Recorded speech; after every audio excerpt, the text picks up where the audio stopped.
Hello, আসসালামু আলাইকুম। আজ কথা বলবো মিড জার্নির ইমেজ সাইজ নিয়ে। আমরা অনেকে বিভিন্ন রকম ডিজাইন তৈরি করি মিড জার্নিতে, কিন্তু আমরা এই যে ইমেজ সাইজ বা এই যে এআর যেটাকে বলে, আমরা আসলে এই নিয়ে বাংলা ইউটিউবে তেমন বেশি ভিডিও বা একটু সহজে মানে যেটা সহজে বুঝতে পারা যায়, এরকম বাংলা ভিডিও না থাকার কারণে অনেকেরই বিভিন্ন রকম সমস্যা হয়। তো এইটা নিয়ে আপনাদের বোঝানোর সুবিধার্থে আমি দুইটা ইমেজ করে রাখছি আগে থাকতে। দেখেন এইটা যে প্রম্পট, এই যে ইমেজটা একই প্রম্পট, একই প্রম্পট যে ইমেজ তৈরি হয়েছে, কিন্তু দুইটা সাইজ ভিন্ন। এটা হচ্ছে সাইজের একটা লম্বা, আমি এই ট্যাবে দেখাই, একটা লম্বা একটা চওড়া।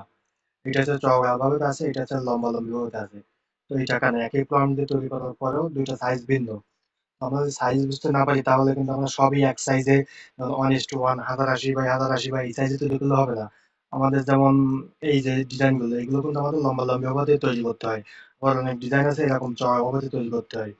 তো আবার টি শার্টের কোনো কিছু করতে গেলে ওইটা আবার দেখা গেলো 1:1 হইলেও সমস্যা হয় না। তো এক একটা ডিজাইনের এক একটা সাইজ করতে হয়। এই সাইজ বুঝতে না পারলে আসলে আপনি যতই সুন্দর ডিজাইন করেন, কিন্তু ওই ডিজাইনটা যদি আপনার সাইজে না হয় তাহলে ওইটা কিন্তু স্টক মার্কেট বলেন বা কোথাও ওইটা সেল হবে না। প্রত্যেকটা জিনিসের একটা নির্দিষ্ট সাইজ, একটা নির্দিষ্ট রেশিও আছে। এইটাকে বলে মিড জার্নিতে এখানে অ্যাসপেক্ট রেশিও বলে। তো আমরা একটা প্রম্পট যখন দেই, একটা প্রম্পট দেওয়ার পরে শেষে আমরা দুইটা ডট দিয়ে মানে একটা একটু স্পেস রেখে তারপর আমরা দুইটা হাইপেন দিয়ে এয়ার লিখে আবার একটা স্পেস দিয়ে 2:3, 2:3 মানে এটা লম্বা, এটা লম্বা লম্বি ভাবে আছে। আর যখন আমরা এই 2:3 আমি যখন ঘুরাই দিচ্ছি 3:2 দিছি, তখন দেখেন এইটা আবার চওড়া হয়ে গেছে। তো এইটা হচ্ছে গিয়ে ইমেজ সাইজ, এইভাবে দিতে হয়। আপনি এখানে যে সাইজ চান না কেন, দেখেন আমি এখানে একটা একটা ইমেজ তৈরি করি। মিডজর্নি তো অবশ্য অনেক সময় নিচ্ছে বর্তমানে ইমেজ তৈরি করতে। আমি যখন ভিডিওটা রেকর্ড করছি আমি দেখাই, ইমাজিনে গেলাম, এখানে একটা পেস্ট করলাম, এই দেখেন এটা 3:2 আছে। আমি যদি এটা 4:2 দিই, তার মানে এটা আরো চওড়া হবে। 4:2 দিলে এটা আরো চওড়া হবে।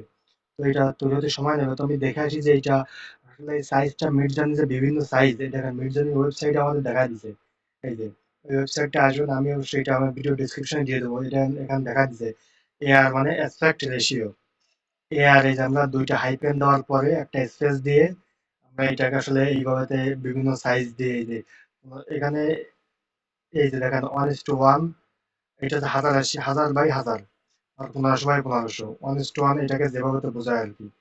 দেখেন এই যে এখানে আপনি যেভাবে রেশিও দিতে পারবেন, 4:5, 2:3 আরো একটু লম্বা, 4:7 আরো লম্বা, 1:1 আমরা যেটা 1080 বুঝি মানে চার কোণা সমান।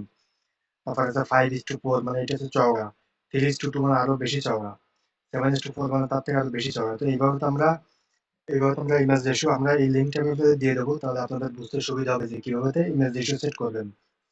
তো আপনারা এইখানে এইভাবে মিডজার্নিতে গিয়ে এই যে দুইটা হাইপেন দিয়ে এরপরে আছে এআর দিয়ে এইভাবে, এখন এটা তৈরি হয়নি, অনেক সময় নাই। তো আমরা এই যে দুইটা হাইপেন, প্রথমে আমাদের প্রম্পট শেষ হওয়ার পরে একটা স্পেস দিয়ে দুইটা হাইপেন দিব। হাইপেন দেওয়ার পরে এআর দিব, আমরা এআর মানে অ্যাসপেক্ট রেশিও দিয়ে একটা স্পেস দিব। এবার 2:1 আমি যেভাবে দিচ্ছি, আপনি যদি চওড়া চান তাহলে চওড়া চাইলে এই পাশে বামে বেশি ভাগ হবে, ডানে কম ভাগ হবে। আপনি যদি চওড়া চান তাহলে বামে হবে 3, ডানে হবে 1, ডানে হবে 2। আপনি যদি বেশি লম্বা চান তাহলে বামে হবে 1, ডাইনে হবে 2 বা 3। এইভাবে তো আপনি যখন এক্সপেক্ট রেশিও গুলো দিবেন তখন আপনার ইমেজ তৈরি করতে আর কোনো সমস্যা হবে না।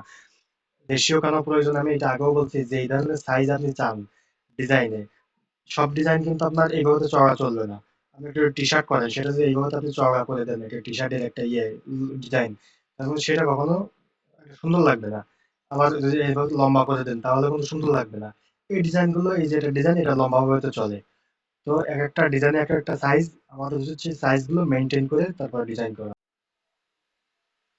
তো আমরা আবার চলে আসছি, দেখেন এই যে আমরা এই যে ডিজাইনটা দিছিলাম 2:3, দেখেন এইটা আমাদের তৈরি হয়ে গেছে, একটু সময় নিছে। এটা আমি একটু বড় করি, একটু বড় করলে বুঝতে পারবেন। দেখেন এটা আমি ওপেন ইন নিউ ব্রাউজ দিই, দেখেন আমাদের এইটা, এই ডিজাইনটার আগের ডিজাইনটা দেখেন, এইটা ছিল যে 3:2, আর এইটা আমরা দিয়েছি 2:1। তার মানে দেখেন এইটার থেকে এইটা কতটা চওড়া ছিল, এটা থেকে আরো এটা চওড়া হয়ে গেছে। তো এই ডিজাইনগুলো আপনি যদি লম্বা ভাবে চান তো একই ভাবেতে, এইভাবেতে আপনি যদি এপাশে 1 দেন, এইভাবে 2 দেন এই পাশে, তাহলে আপনার এটা আরো লম্বা হবে। তো এইভাবে হচ্ছে অ্যাসপেক্ট রেশিও সেট করবেন। এভাবে আপনার ডিজাইন করলে যেটা যে ডিজাইনের সাইজ, আপনারা যদি সেই ডিজাইন দিয়ে তৈরি করেন তাহলে ডিজাইনটা সুন্দর লাগবে। আশা করি ভিডিওটা আপনার কাছে ভালো লাগছে।